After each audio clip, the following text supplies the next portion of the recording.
Today's thought for the day comes from Hal Urban. He wrote this article. It's 2 pages.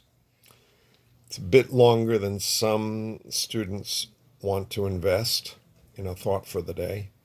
But it's basically if you don't have garbage in your mind and you keep garbage out, you can maintain a positive attitude. Okay? So your attitude influences everything you do. And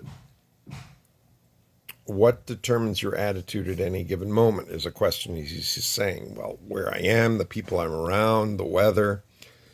It says here that your attitude is determined by something outside yourselves. However, this is all wrong, wrong, wrong. Look upon your attitude as the engine that runs your life. Most important thing to understand is that your attitude is always a choice. And there's this guy, Bruce Diasso. He basically was a football player and was going into great future, but he got hit by polio. And he had a lot of self-pity. So at some point, he made a choice. He said the 2 words that best described his attitude were anger and self-pity. His doctor challenged him one day by asking if the anger and self-pity were making things better or making things worse. Change your attitude and change your life. And Bruce realized that he was poisoning himself. He thought about it for a few days and eventually came up with 2 new words. Instead of anger and self-pity, it was thankfulness and opportunity. He became thankful for all the things he'd take for granted. So people who have a good attitude, focus on what's good, see opportunities, are thankful, motivate themselves, accept hardship and deal with it, are determined and upbeat. They lift other people's services. So what are we celebrating is what Hal Urban, this guy, is always asking. So whether you're in perfect health or you have a handicap, you can choose your attitude at any minute of the day. Do you realize that being able to choose your own attitude is the greatest power and the greatest freedom you'll ever have?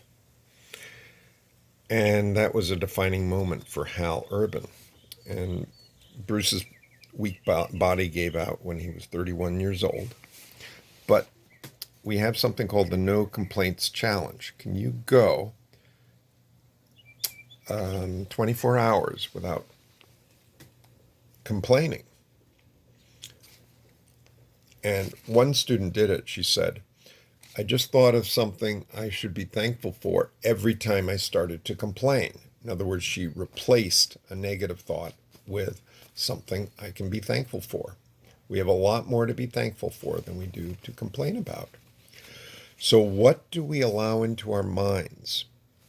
What do we watch on TV? What do we read? What video games do you play? What kind of messages do you send? So Zig Ziglar points out, you are what you are because of what goes into the mind, or what you allow into the mind, or what you put in the mind. Would you allow someone to carry trash, walk into your living room and dump it all there? Would you allow anyone to dump trash into your mind? So if we allow negative, sleazy information into our minds, we will become a person whose values are negative, mean-spirited, and lazy. So the basic message is good in, good out.